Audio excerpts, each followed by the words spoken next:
That's what I'm facing right now, because I snuck out here Mother's Day to make a quick and dirty video. McNuggets Carlsberger with white, just destroying this poor candidate master opponent, Lucas Russo. I mean, it's just not a fair fight, but still, I found this game so instructive. It's a Grunfeld defense, which you just don't see that much. I love this system. It was titled Tuesday, online chess, 27th of January, so not that long ago. If you're wondering what to do against the Grunfeld, then maybe give this one a go, right? So white now has the big center. This is the classic opening variation, the main kind of line, the main tabia, these pawns in the center, and black fighting back against them here. It's a hyper modern opening, so white's got the center, but black attacks it from afar, and these are some of the main moves. Bishop c4, top one, followed by knight f3. Magnus chooses the third most common, bishop e3, and now we get the immediate c5, again geared up with striking at these pawns. Rook c1 in response, and queen a5 is a big theoretical line. This wasn't played, but it should get a mention, because if this is played by black, white goes queen d2, and you get something like this. Who wants to play a queenless endgame against Magnus Carlsen? You can actually take in either manner here, bishop or king, and there have been a ton of games from this position here, many of them ending in draws. It's so theoretical, at the top level anyway, but we didn't see any of this. Understandable, you're playing the endgame, goat. So instead we got this variation, castles, knight f3, Magnus doesn't care about the fact that that knight is about to be pinned. Well, not quite, but a ton of pressure on it anyway. And then there's pressure on the center. This is the big point, because what Magnus has got planned is this thrust through the center of the board. You know, he's soon got that rook out of dodge. He's now geared up to pass with that pawn through the center. And you can't be going knight e5 or knight takes. So that's why we see the bishop chop the knight first. Pawn recaptures, knight pressuring the pawn. Don't get too trigger happy. The knight will be jumping, going to Forktown, population U, or Magnus in this case. So bishop e2 is natural, defend the pawn, stack the bishops. And now the best move in response is queen d7. And the theory goes something like this. You've given the knight a square on g4 when you played queen d7. You know, this is the big point. Let's see how things can go. Just one theoretical line. Both recaptures possible. Let's pause it here.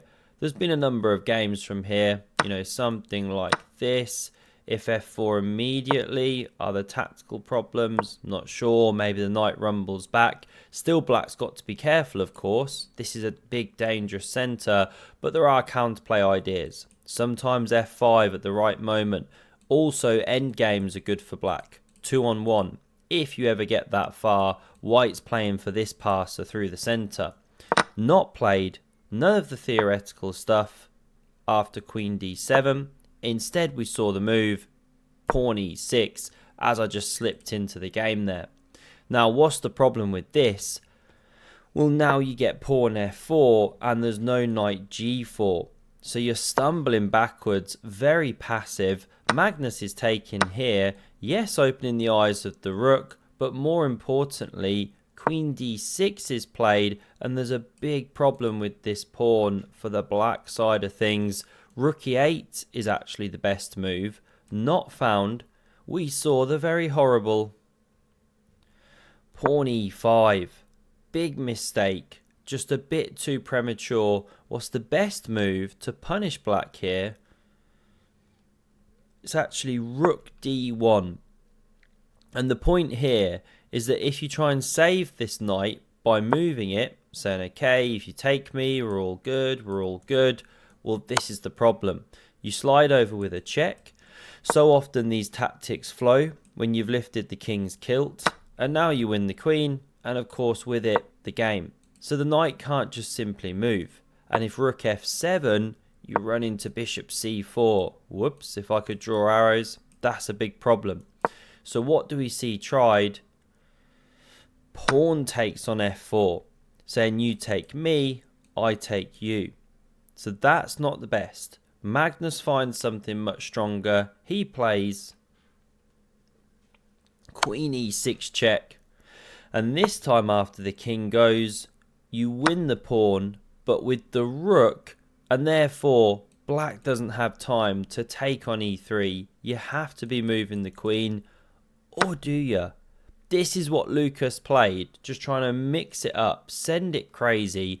Magnus wins the queen. This Sushin Zug was flicked in. Many top guys actually whisper that when they play it. Really makes your hair stand on end. And now king g2 is played. So it opens the eyes of the rook in the corner, covers this queening square. We see rook fe8 to kick the queen. She can slide to either of these squares. Magnus chooses this direction, covers his bishop and also the e-pawn. This rook hits that pawn a second time. It is about to drop, and that's why Magnus now rolls the bishop around. Rook d2 holds on to the pawn. Rook f1's going to win it. Bishop now covers.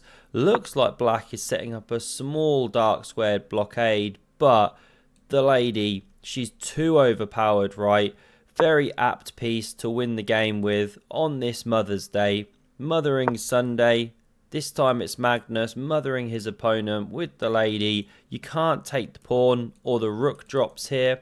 So we see rook f5 desperately trying to win back some material, but to no avail.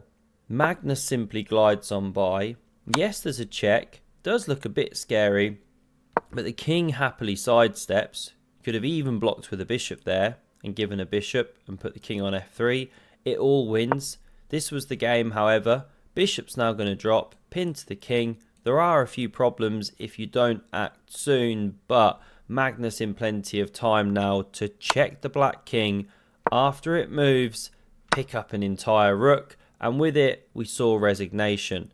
Now yes, the opposition wasn't as strong as can be, but I really enjoyed the crisp classic destruction of the black defense there. 32 moves, textbook Grunfeld from Magnus. Really enjoyed that one.